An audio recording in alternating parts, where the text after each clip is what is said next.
Hello everyone, it's me Tiffany. Welcome to my channel where I share all things pregnancy, postpartum, and motherhood related. I am a certified birth and postpartum doula, so that means that I support women and their families on their journey from conception to postpartum.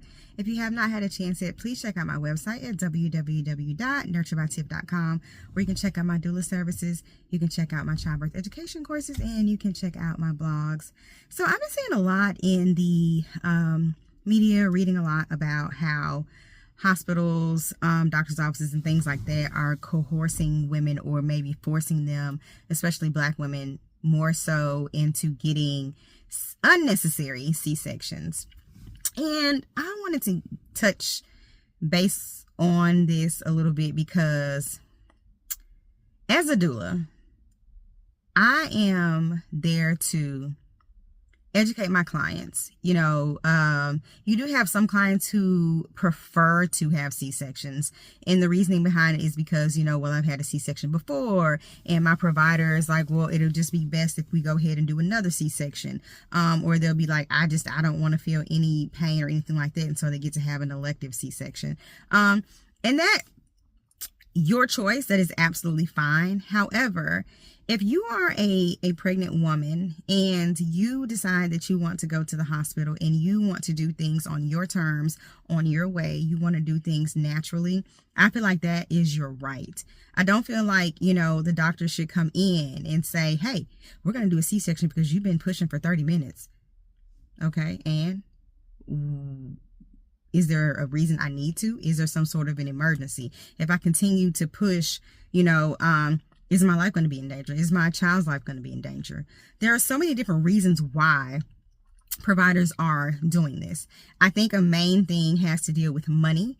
I mean, it is a fact, healthcare system, it's a business and it's a way to make money. And we all know that surgeries are something that brings in money. And so being able to take, a patient to the operating room and operate and do a C-section, they're definitely going to see huge reimbursements for that. I also feel like, providers are not all of them. Let me take that hat off of all of it. It's not all, some. Because you do have some really patient providers that do come in and they ask you, they go over everything. They want to know, what do you want from this birthing experience? What don't you want? What are you okay with? In the event of emergency, is it okay if we do X, Y, Z? Like, you do have those providers that come in and they will talk to you and they will go over every little detail, with the fine tooth comb and make sure that you do understand your options. And that is awesome.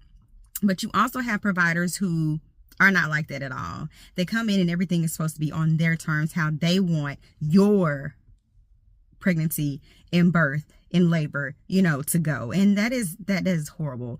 I also think another reason why they choose to do these unnecessary C-sections is because they're rushing. Like, it has to be on their terms. They don't want to sit there and let you push for 2 hours. Birth it's a natural process. I mean, typically, especially if it's your first pregnancy, you could be in labor for 12 hours or freaking longer, and then they give you, and this is your option as well, but if you want to do, things that'll help you with pain, or you want to do like an epidural or something like that, sometimes they can definitely over medicate you and put way more medication into your IV and into your system, and then they want to classify that as something called failure to progress. So then you now you're looking at yourself like, oh my God, what is going on? Like, I failed to progress. And no, it has nothing to do with you or your body. You know what I'm saying? It's because they decided to give you way too much medication. When you go under anesthesia, when the anesthesiologist comes in and they give you, medication and stuff, they need to know how much you weigh. I mean, like, there's things that they have to, go by.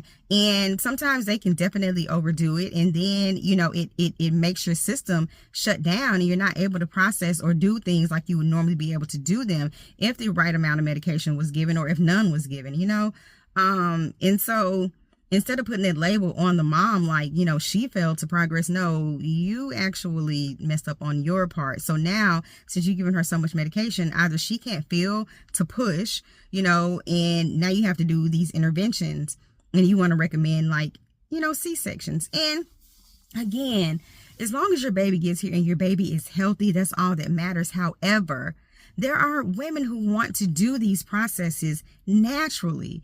It is their birthing experience. A lot of women don't want to look back and feel like because, and I'm not saying that because you have a C-section that you have failed at giving birth, because that's not it.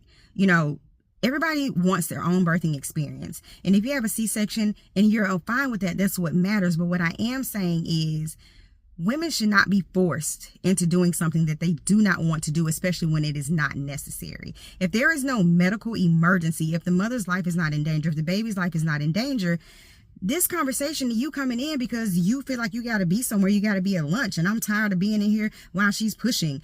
You know what I'm saying? You signed up for this. You took an oath to be a provider, not to have this God complex and feel like you can just come in and dictate what's going on in the room, because at the end of the day, you work for the patient. If the patient was not there, you would not have a career. You would not have a job. You would not be standing there.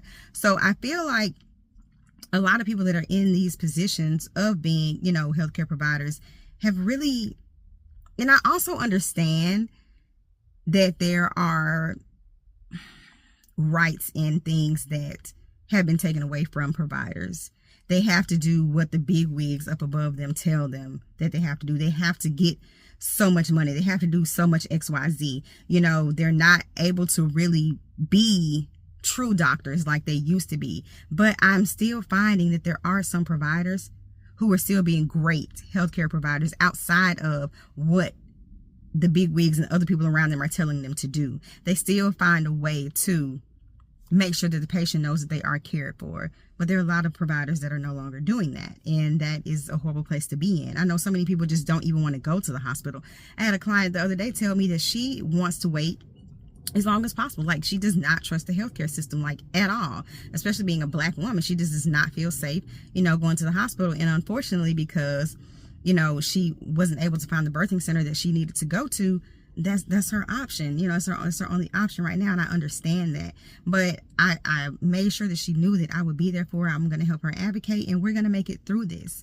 But it's so unfair, and it's so disheartening to know that there is a possibility that on one of the most important days of your life, one of the days where you want to be, you know, a part of your process, your birthing experience, someone is going to try to come in or can try to come in and take that from you. I think a lot of women need doulas. I think a lot of women need to know that it's okay to advocate for yourself. If that provider gets in there and y'all bumping heads, because there are providers that will get mad, livid, upset with you because you don't want to do what they want you to do. Okay, be mad, but you're going to get out of here with that. You know, I remember a client that was begging to change positions. They did not want her to change positions. And I was like, it's okay.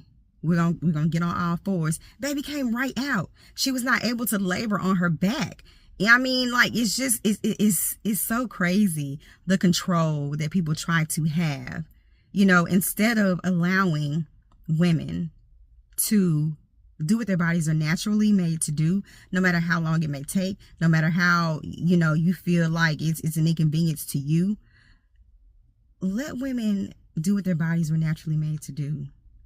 You know, let them do that, and that's okay. Again, I'm not bashing anyone who decides, you know, to have a C-section. Like I said, as long as your baby gets here safe, that's all that matters. But what I am saying is, if it is not necessary, if it is not dire, if there is not a need for this, do not cut on these women for no reason at all. It's just, don't do that. Don't do that. Women should have a say-so, you know, in what they decide to do. And they should not be made to feel bad because they're not going along with what someone else wants them to do, especially when it comes to their body and their pregnancy and their birth. Like, no.